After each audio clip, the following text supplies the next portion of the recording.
அனைவருக்கும் வணக்கம். எனக்கே விபூதி அடிக்க பார்த்தல நீ அப்படிங்கிறதா இப்போ ஸ்டாலின் அவர்களுடைய மைண்ட் வாய்ஸாக இருக்கும். தமிழ்நாடு முழுக்க அரசினுடைய அங்கீகாரம் பெற்று அரசினுடைய உரிமம் பெற்று இயங்கக்கூடிய கல்குவாரிகள் மொத்தம் 1700 இருக்கு. அதில் ஒவ்வொரு கல்குவாரிலையும் 1 ஏக்கருக்கு 5 லட்சம் ரூபாய் கப்பம் கட்டணும் அப்படின்னு சொல்லி அமைச்சரினுடைய உதவியாளர் தரப்புல இருந்து தமிழ்நாடு முழுக்க உள்ள மாவட்ட அளவிலான ஜாயிண்ட் டைரக்டர் சொல்லக்கூடிய கனிம வள இணை இயக்குநர்கள் அவர்களுக்கு மறைமுகமாக உத்தரவு போகுது. ஸோ இவர்களும் தமிழ்நாட்டில் உள்ள இந்த எல்லா குவாரி உரிமையாளர்கள்ட்டையும் அப்படியே புஷ் பண்ணி பேசி அந்த கமிஷன் வாங்குறதுக்கான முயற்சியில் ஈடுபட்டிருக்காங்க. கிருஷ்ணகிரி, கோயம்புத்தூர் போன்ற பகுதியில் உள்ள குவாரிகள் ஏற்கனவே இப்போ கோடிக்கணக்கில் கப்பம் கட்டிக்கிட்டு இருக்காங்க.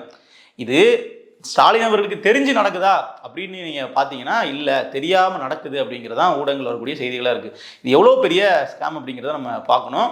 கூடவே எதற்காக இவ்வளோ இந்த அளவுக்கு இவர்கள் இப்போ திடீர்னு இப்படி ஒரு முடிவு எடுக்கிறாங்க அப்படின்னு கேட்டிங்கன்னா, இன்னும் கொஞ்ச நாள் எலெக்ஷனுடைய தேதி அறிவிச்சிருவாங்க. அதுக்கப்புறமா ஸ்டாலின் அவர்கிட்ட இருக்கிற பவர் போயிடும். இப்போ மினிஸ்டர் கிட்ட இருக்கிற பவர் போயிடும் இல்லையா? அப்போ தேர்தலுக்கு முன்னாடியே நாம் ஒரு 500 கோடி ரூபாய் டார்கெட் வச்சு நம்ம அதை அச்சீவ் பண்ணிடணும் அப்படின்றதுக்காகவே முழு நோக்கில் நம்ம கழக ஆட்சி ஈடுபட்டு இருக்காங்க. சரி, இதை இப்போ கல்குவாரி உரிமையாளர்கள் வெளியே சொல்லலாமே, சரி இப்போ சம்மந்தப்பட்ட பாதிக்கப்பட்ட அந்த கல்குவாரி உரிமையாளர்கள் வெளியே சொல்லலாமே அப்படின்னு நீங்கள் கேட்டிங்கன்னா, அவர்கள் சொல்கிறதுக்கான வாய்ப்புகள் இல்லாத மாதிரி இல்லை. அவர்கள் இதில் இன்னும் வெளியே ஏதாவது பேசினாங்கனாலோ இல்லை தனக்கு கொடுக்க வேண்டிய காசை கொடுக்க மறுத்தாங்கனாலோ என்ன பண்ணுறதுக்கு ஒரு திட்டம் வச்சுருக்காங்கன்னா, சிறிய சிறிய கட்சிகள்லாம் இருப்பாங்க. அவர்கள்லாம் பார்த்தீங்கன்னா அப்படியே திரட்டி கொண்டு போய் ஒரு லெட்டர் பேட் கட்சிகள்னு சொல்லுவோம் இல்லையா, நம்ம கட்சியில் ஆள் இருக்க மாட்டாங்க, கட்சியோட பேர் மட்டும் இருக்கும். ஸோ அந்த மாதிரி கட்சிகளை வச்சு இந்த குவாரிகளுக்கு எதிராக அறிக்கை விடுறதா இருக்கட்டும், இவர்களை வச்சு அங்கே ஒரு அரசியல் பண்ணி அவர்களை ஆஃப் பண்ணுறதா இருக்கட்டும்ன்ற மாதிரி இப்போ கனிம வளத்துறையில் இவ்வளோ ஒரு விஷயம் நடந்துகிட்டு இருக்கு. இப்போ கனிமத்துறை அமைச்சர் இருக்கக்கூடிய நபர் அமைச்சர் ரகுபதி அவர்கள் தான். ஸோ அவரினுடைய உதவியாளர்கள் சையது மற்றும் ரஃபீக் தான் இந்த வேலைகள்லாம் பார்ப்பதாக செய்தி. அப்போ இந்த விஷயத்தை முதல்வர் ஸ்டாலின் அவர்கள் கையில் எடுத்து சரி பண்ணணுங்கிறது ஒன்று. அதே மாதிரி இந்த சிஸ்டம் எந்த அளவுக்கு கொலாப்ஸாக இருக்குது அப்படிங்கிறத நம்ம கவனிக்கணும். ஏன்னா அமைச்சரினுடைய பிஏ அவர்கள் அரசு அதிகாரிகளுக்கு ப்ரெஷர் கொடுத்து அவர்கள் இந்த மாதிரி குவாரி உரிமையாளர்களுக்கு இல்லை தொழிலாளர்களுக்கு தொழிலதிபர்களுக்கு அழுத்தம் கொடுக்குறது இருக்கு இல்லையா, இது ஒரு தவறான சிஸ்டம். இது இங்கே மட்டும் தான் நடக்குதான்னு பார்த்தீங்கன்னா, இது பல இடங்கள்ல இருக்குது. நம்ம கொஞ்ச நாளைக்கு முன்னாடி கூட டாஸ்மாக் ஊழல் 1000 கோடி ஊழல்லாம் நம்ம பேசியிருப்போம். அந்த 1000 கோடி ஊழல் சம்பந்தப்பட்ட விவகாரத்தில் கூட உதயநிதி அவர்களுக்கு நெருக்கமான வட்டாரத்தில் உள்ள ரத்தீஷ் அப்படிங்கிற நபர் தான் விசாகன் அப்படின்னு சொல்லக்கூடிய டாஸ்மாகினுடைய இயக்குனர் அவர்கள்கிட்ட பேசி என்ன பண்ணுறாரு, இங்கே அவர் ஆட்டோமேட்டிக்காக என்னென்ன சரக்கு நாங்கள் ப்ரொக்யூர் பண்ணணும் அப்படிங்கிறதெல்லாம் வாட்ஸ்அப்பில் பேசுகிறாரு. இது நமக்கு வாட்ஸ்அப் உரையாடலாகவே வெளியாச்சு, நம்ம பார்த்துருப்போம்.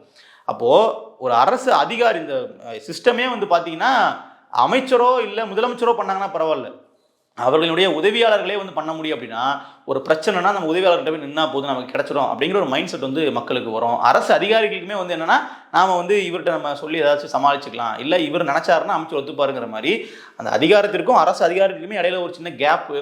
அதில் இவ்வளோ பெரிய ஊழல் நடக்குது அப்படிங்கும்போது நம்ம இதை கவனிக்கணும் இல்லையா?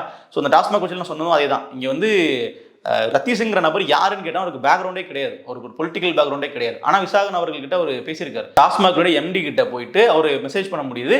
அவரும் சொல்லுங்க தம்பி, வாங்க தம்பி, போங்க தம்பின்னு சொல்லி அப்படியே ஃப்ரெண்ட்லியாக பேசுறாரு. அந்த ஸ்க்ரீன்ஷாட்டை ஈடியை கைப்பற்றுறாங்க. அதற்கப்புறம் அது என்ன பண்ணாங்க, அந்த வழக்கு உச்சநீதிமன்றத்தில் இப்போ பெண்டிங்கில் இருக்குது. தேர்தல் சமயத்தில் கிட்ட வரும்போது அது வெளியே வர்றதுக்கு கூட வாய்ப்புகள் இருக்குது. ஸோ அந்த மாதிரி வழக்கை ஃபாலோ பண்ணி சில சமயங்கள்லாம் நமக்கு ரெகுலராக அப்டேட் கொடுக்கக்கூடிய சவுக்கு சங்கர் அவர்களையும் பார்த்தீங்கன்னா இப்போ வாய் பேச முடியாத மாதிரி சட்டம் அவர் கட்டி போட்டிருக்குன்னு சொல்லலாம். ஸோ அவர் பேச ஆரம்பிக்கலாம். இல்லை இன்னும் எப்படி இந்த உச்சநீதிமன்றத்தில் வழக்கு விசாரணைக்கு வருது அப்படின்னா அதை பற்றின அப்டேட் நமக்கு ஊடகங்களே கிடைக்க ஆரம்பிச்சிடும். ஸோ அங்கேயும் திமுகவானது இந்த மாதிரி வேலைகளை பண்ணியிருக்குது, எக்ஸ்போஸ் ஆகிருக்காங்கன்றதை நம்ம கவனிச்சுக்கணும். இதில் இன்னொரு பெரிய விமர்சனம் இருக்குது. எடப்பாடி பழனிசாமி எதிர்க்கட்சியாளர் கூட சொல்கிற விஷயம் என்னென்னா, ஸ்டாலின் இதில் இன்னொரு விஷயமும் நம்ம கவனிக்கணும். இப்போ எடப்பாடி பழனிசாமி அவர்கள் சொல்லக்கூடிய விமர்சனம் கூட ஸ்டாலின் அவர்களுக்கு எதுவுமே நடக்கிறது தெரிய மாட்டேங்குது. அவர் ஒரு பொம்மை முதல்வர் அப்படிங்கிற வார்த்தையை தொடர்ச்சியாக பதிவு பண்ணிட்டே இருக்காரு. ஸோ இப்போ சமீபத்தில் எடப்பாடி சுற்றுப்பயணம் போகும்போது கூட பல்வேறு தொகுதிகளில் பேசும்போது ஸ்டாலின் ஒரு பொம்மை முதல்வர் அப்படிங்கிற வார்த்தையை பதிவு பண்ணுவார். இங்கே நடக்கிறத பார்க்கும்போது நமக்கும் அப்படி தோணுது. ஏன்னா இங்கே தன்னுடைய அமைச்சரவையில் நடக்கக்கூடிய பிரச்சனைகள் அப்படிங்கிறது ஒன்று. இப்போ காவல்துறையிலே பார்த்தீங்கன்னா விசாரணை மரணங்கள் நடக்கிறதா இருக்கட்டும், அந்த விசாரணை மரணத்தை சட்டசபையிலே ஸ்டாலின் அவர்கள் வேற ஒன்று எழுதி கொடுத்துட்றாங்க. அவர் வாந்தி மயக்கம் ஏற்பட்டு இறந்தாருன்னு சொல்லி அதை ஸ்டாலின் அவர்கள் சட்டசபையிலே பாருங்க ரிப்போர்ட் தான் சொல்லுதுன்னு சொல்லி பேசி மறுநாள் மறுப்பு தெரிவித்து வருத்தம் தெரிவித்த விஷயங்கள்லாம் நம்ம சட்டசபையிலே பார்க்கணும். அப்போது அவர் கீழே உள்ள அமைச்சரவையும் சரி, இல்லை அவருடைய தலைமையை ஏற்று இங்கே நடக்கக்கூடிய அமைச்சரவையும் சரி, எல்லாத்துலேயுமே ஒரு பெரிய இடைவெளி இருக்குன்றதை நம்ம பார்க்க முடியுது. நீங்கள் பார்த்தீங்கன்னா ஸ்டாலின் அவர்களுக்கு தெரிஞ்சு இதை நடக்குது அப்படின்னா நம்ம ஸ்டாலின் அவர்களை கேள்வி கேட்டால் நம்ம தீர்வு கிடைக்குன்னு சொல்லலாம். ஸோ இவர்கள் நேராக போய் ஸ்டாலின் அவர்களை கேட்கும்போது கூட அப்படியா நடக்குதா அப்படிங்கிற இயங்குற மாதிரி இருந்துச்சு அப்படின்னா இந்த நிர்வாகமே வந்து மொத்தமாக சீர்கட்டுறதுக்கான வாய்ப்புகள் அதிகம். இதில் சட்ட ஒழுங்கை பற்றி நம்ம தனியாக சொல்லணும்னா இங்கே இன்னும் பொறுப்பு டிஜிபி தான் வந்து பார்த்தீங்கன்னா இப்போ வரைக்கும் தலைமையில் இருக்கிறாங்க. இன்னும் நிரந்தர டிஜிபியே போடலை. ஸோ அது ஏன் போடலை, அது இருந்தால் தான் வந்து பார்த்தீங்கன்னா நாட்டில் சட்ட ஒழுங்கே சரியாக இருக்குன்ற விஷயத்த தொடர்ச்சியாக எல்லா கட்சிகளும் பேசுகிறாங்க. இது வந்து எதிர்கட்சிகளாக இருக்கக்கூடிய அதிமுக இருக்கட்டும், நாம் தமிழராக இருக்கட்டும், பிஜேபியாக இருக்கட்டும், எதிர்த்தரப்பில் உள்ள எல்லா கட்சியுமே சொல்கிற விஷயங்கள் நீங்கள் நிரந்தரமாக வந்து டிஜிபி வந்து நியமிங்க.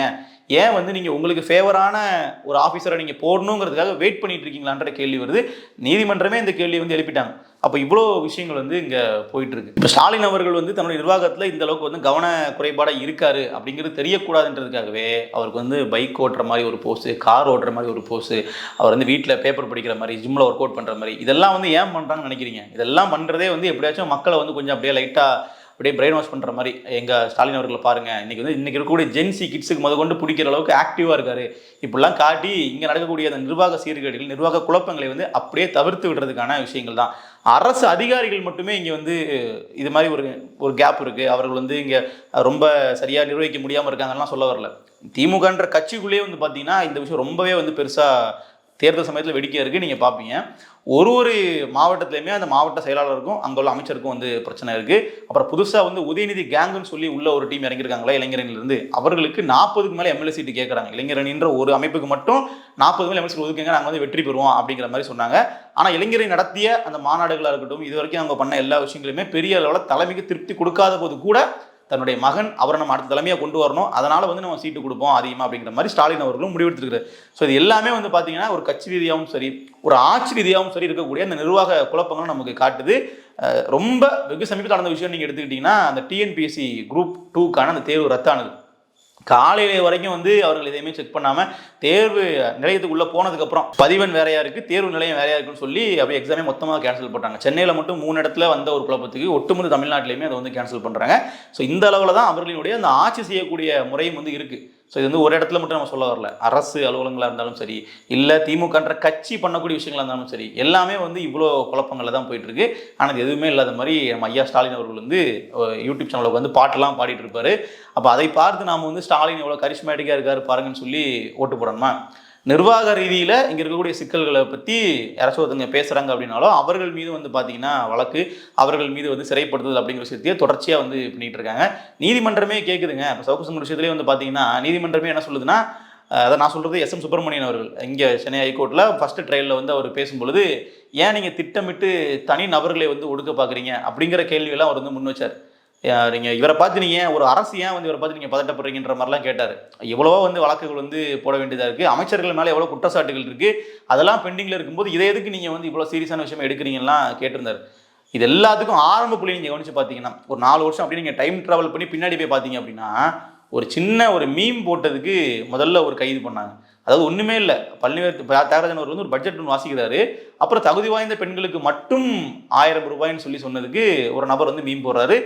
தகுதி வாய்ந்த பெண்கள்லாம் யாருன்னு சொல்லி அவர் ஒரு வீடியோ ஒன்று போடுறாரு. கவுண்டமணி அவர்கள் வந்து பெண்களை சூஸ் பண்ணுற மாதிரி you are selected, you are rejected அப்படின்னு பேசுகிறாரு. அந்த வீடியோ வந்து செம வைரல் ஆகுது. ஸோ அதற்கு வந்து அவர் மீது வழக்கு பதிவு பண்ணி சிறைப்படுத்துகிறாங்க. அப்போ தான் எல்லாருக்கும் என்ன கேள்வி வருதுன்னா, அந்த மீம்லாம் நம்ம காலகாலமாக போட்டுட்டு இருக்கிறது தானே, இதெல்லாமே நம்ம இவ்வளோ நாள் வந்து நம்ம சோஷியல் மீடியாவில் பார்த்து என்ஜாய் பண்ணது தானே, இதில் என்ன அவ்வளோ பெரிய குறை இருக்குன்ற மாதிரி எல்லாருமே சப்போர்ட் பண்ணாலுமே அந்த வழக்கு போய் நீதிமன்றத்துக்கு போய் அப்புறம் தான் அவர் வெளியே வந்தார்னு வச்சுக்கோமே. இவர்களோட திட்டம் அப்படிங்கிறது, நீங்கள் தப்பாக ஒரு விஷயம் பேசிட்டீங்க, நீங்கள் வந்து பெண்களை இழிவுபடுத்திட்டீங்க, அதெல்லாம் உங்களுக்கு தண்டனை வாங்கி கொடுப்போம் அப்படிங்கிறதுலாம் இல்லை. அதில் ஒரு வழக்கப்பட்டு உங்களை அலைய வைக்கணும். ஒரு 3 மாதம் நீங்கள் உள்ளே இருங்க. இன்றைக்கி ஏர்போர்ட் மூர்த்தி அவர்கள் உள்ளே வச்சாங்க இல்லையா, கிட்டத்தட்ட ஒரு 5 மாதம் நீங்கள் உள்ளே வைக்கணும். உள்ளே வச்சதுக்கப்புறம் குண்டாசு உடையும் உடனே வெளியே வந்துருவாங்க. ஸோ அது தண்டனை பெற்ற குற்றவாளின்னு கேட்டிங்கன்னா இல்லை, விசாரணை கைதியாகவே நீங்கள் உள்ளே இருங்க கொஞ்ச நாள், அப்போ தான் உங்களுக்கு வந்து எங்களை பற்றி என்னன்னு தெரியும் அப்படின்ற மாதிரி ஒரு உளவியல் ரீதியாக மிரட்டி வைக்கக்கூடிய விஷயத்தை தான் தொடர்ச்சியாக அவர்கள் வந்து பண்ணிட்டு இருக்காங்க. அதை நம்ம டே 1 நம்ம பார்க்குறோம். இப்போ ஏர்போர்ட் மூர்த்தி நடந்திருக்கு இல்லையா, அது நீங்கள் நல்லா கவனிச்சு பாருங்கள். ஒரு 5 ஆண்டுகளுக்கு முன்னாடி, இப்போ 4 ஆண்டுகள் ஆட்சிக்கு முன்னாடி நீங்கள் எடுத்துக்கிட்டிங்கன்னா, கடந்த அதிமுக ஆட்சியை நம்ம சொல்கிறத தாண்டி 2016-17 காலகட்டங்களில் தான் இந்த இன்டர்நெட் வந்து நமக்கு பூம் ஆகுது.